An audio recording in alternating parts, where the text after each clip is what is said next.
ज्ञान, आगे की विचारों को सोच, जो हमारे पूर्वजों गुजर गए हैं वो क्या सोच लेकर चले थे, क्या सिद्धांत उनका था, उस सिद्धांत पर चलने का प्रयास ही करेंगे। और मैं विशेष नहीं कुछ करूंगा, मैं सबको प्रणाम कर रहा हूँ।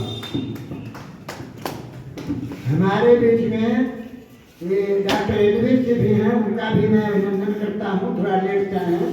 अब मैं चाहूँगा कि अशोक कुमार पत्रकार जी अपनी बातें रखें। अशोक बाबू।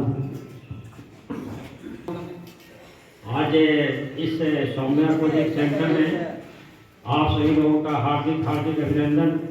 आज हम इस जगह उपस्थित हैं जगदेव बाबू के जन्म तिथि मनाने के लिए, जो 2 तारीख को था, जिसे बढ़ाकर 9 तारीख यहाँ के लिए किया गया था। आज उसी अवसर पर हम सभी लोग सुदूरवर्ती क्षेत्रों से आए हुए अभिभावकों, बुजुर्गों, माताओं, जिनके जन्म तिथि को हम मनाने के लिए यहाँ पर उपस्थित हैं, बहुत लंबी लड़ाई लड़े और उस लड़ाई के लिए आप लोग पूर्व परिचित हैं। किस तरह का लड़ाई था, सामाजिक बदलाव की बात थी। तो इस अवसर पर पुष्पांजलि अर्पित करते हुए शपथ लेना है, ज्ञान लेना है कि हमें किस प्रकार से अगले पीढ़ी को अपने उस लोगों को उस कतार में लाएं जहाँ पर ज्ञान का विकास हो, ज्ञान के द्वारा विकास हो। जैसा कि अभी बहुत सारे वक्ता जिन्होंने अपने आप को गरीब साबित करते हैं, हम लोग वहाँ पर उनके बच्चों को पढ़ाने के लिए वचनबद्ध हैं, वह भी निःशुल्क। जहाँ पर केवल शिक्षा ही नहीं दिया जा रहा है, बल्कि उन सभी शिक्षार्थियों के लिए बड़े बड़े कंपटीशन, जिसमें IIT हैं, VIT हैं, आपको UPSC, PPSC, जितने भी तरह के कंपटीशन हैं, बच्चों को पढ़कर वहाँ पर पढ़ाने का काम किया जा रहा है। अभी हमारे कुछ वक्ता ने कहा कि केवल पढ़ लेने से, नौकरी करने से बात नहीं है। आदमी पढ़ता है ज्ञान के लिए, यह बात सही है। अब ज्ञान का प्रयोग आप जहाँ कर लीजिए, चाहे शिक्षा के क्षेत्र में कर लीजिए, चाहे खेतीबाड़ी करने के क्षेत्र में कर लीजिए, चाहे आप वैज्ञानिक बन जाइए, चाहे कृषि वैज्ञानिक बन जाइए, लेकिन ज्ञान यहाँ पर होगा। ज्ञान के आधार पर ही हम सब कुछ कर सकते हैं। तीसरे में परशुराम ठाकुर JP सेनानी। अगले हैं हमारे, आगे हैं इंजीनियर। अगले हमारे हैं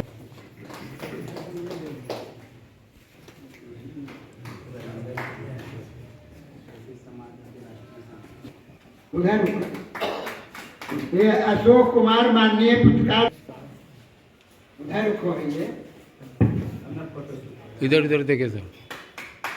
ये राजेंद्र पटेल हैं, मार्क्सवादी नेता हैं।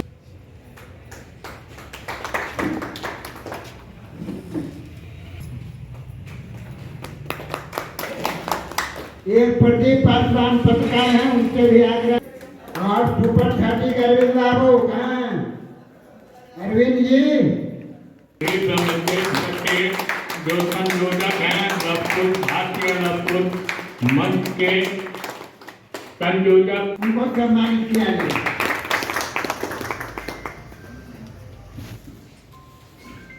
यह धीरेन्द्र निसार। लेकिन हम समाज के सभी दबे कुछ लोग आया करेंगे। हम 10% के खिलाफ हैं जो शोषण करते हैं। एक किसान, एक हमारे सर, आज लवकुश मंच का जो है, आज बाबू जगदेव जी का जो जयंती मनाई गई है, क्या कहना चाहेंगे सर? मैं ब्रह्मदेव पटेल, लवकुश मंच के संयोजक और संपूर्ण क्रांति मोर्चा के राष्ट्रीय अध्यक्ष JP सेनानी, आज जो समाज के पूज्य आदमी थे, लड़ाकू थे, शहीद जगदेव बाबू की जयंती हम लोग मुसल्लेपुर हाट में सौम्या कोचिन में मना रहे हैं। इनका मनाने का उद्देश्य है कि जगदेव बाबू गरीबों के नेता थे, गरीब बाबू किसानों के लिए लड़ते थे, मजदूरों के लिए लड़ते थे, विद्यार्थियों के लिए लड़ते थे। जगदेव प्रसाद 1974 आंदोलन जब यहाँ चल रहा था, छात्रों का हम लोग आंदोलन कर रहे थे जयप्रकाश बाबू के नेतृत्व में। उस समय जगदेव बाबू ने खुर्था ब्लॉक में किसानों और मजदूरों के सवाल पर प्रदर्शन आयोजित किया। वहाँ कांग्रेस का हुकूमत था पूरे देश में, यहाँ भी कांग्रेस पार्टी का था। वहाँ एक रामाश्रय प्रसाद सिंह दबंग कांग्रेस के नेता ब्लॉक में बैठे थे। जगदेव बाबू को दिन दहाड़े गोली मार दिया गया, उनकी हत्या कर दी गई। जगदेव बाबू कहते थे 100 में 90 शोषित है, 90 भाग हमारा है, 10 का शासन नहीं चलेगा। इनके मरे हुए बहुत दिन हो गए। बहुत सारी पार्टियां, बहुत सारे संगठन इनके विचारों को लोग ले जाता है जनता के बीच में, लेकिन सही माने में उनके विचारों को हम लोग ये मुसल्लेपुर हाट में पिछले दिनों जो सामाजिक कार्यकर्ता हैं या राजनीतिक करता हैं, ये जो आज जो कार्यक्रम है प्योर एक सामाजिक कार्यक्रम है। हम लोग राजनीति में इसमें किसी दल के राजनीतिक नेता को नहीं बुलाए हैं। जब हम लोग की तैयारी हो रही थी, 4 बैठक यहाँ हुआ। सबसे पहले हम लोगों ने 15 दिसंबर को, जिस दिन सरदार पटेल की पुण्यतिथि मुसल्लेपुर हाट में मनाई, उसी में उसके बाद हम लोगों ने बैठक किया और उसमें निर्णय लिया कि 2 तारीख को शहीद जगदेव बाबू की जयंती मुसल्लेपुर हाट में मनाया जाएगा। तो और उसी दिन तय हुआ कि अगली बैठक 22 दिसंबर को होगा।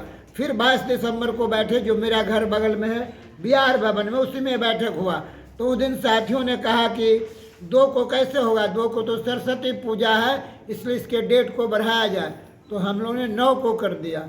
फिर उस दिन बैठक तय हुआ कि 19 को हम लोग बैठेंगे। 19 को हम लोग नहर पर एक मार्केट में बैठे और उसमें तय हुआ 15 साथी की तैयारी समिति भी बनी। बहुत सारे तैयारी समिति के लोग आए भी हैं, कुछ लोग नहीं भी आए हैं, कोई कारण उनका होगा, जैसे किन्हीं का फोन उन आ रहा है कि हम कोई। तो जगदेव बाबू के जयंती 26 तारीख को अंतिम फैसला हम लोग लिए। जिस दिन गणतंत्र दिवस था, झंडा उड़ाने के बाद हम लोग 2:30 बजे से बैठे थे और निर्णय लिए कि 9 तारीख को जगदेव बाबू की जयंती धूमधाम। विभिन्न विचारधारा के लोग हैं, मार्क्सवादी भी हैं, कोई समाजवादी भी हैं, कोई आरएसएस का आदमी भी हमारे यहाँ रह सकता है। इसलिए इसमें प्रधानता है विचारों का, कि जो जगदेव बाबू के विचार थे उसको हम लोग को आगे बढ़ाना है। शोषण के खिलाफ लड़ना है, अत्याचार के खिलाफ लड़ना है, लड़ने नहीं उनको सहयोग भी देना है हर तरह से। हम यही सब बात कह के पुनः एक बार तमाम लोग जो आए हैं उनका क्रांतिकारी अभिनंदन करता हूँ और जगदेव बाबू को नमन करता हूँ कि जगदेव बाबू का आप तस्वीर रखेंगे तो उनसे प्रेरणा मिलेगा कि एक लड़ाकू आदमी हैं। जैसे कर्पूरी जी की बात आ रही है, कर्पूरी जी ने क्या किया था, उन्होंने वह बहुत गरीब आदमी, एक बड़े सम्मेलन पूरे बिहार का होने वाला है। परिचय दे दीजिए। मेरा परिचय हुआ, ब्रह्मदेव पटेल जेपी सेनानी हैं, संपूर्ण क्रांति मोर्चा के राष्ट्रीय अध्यक्ष हैं, अरे भारतीय लव कुश मंच के हम संयोजक हैं। जय हिंद।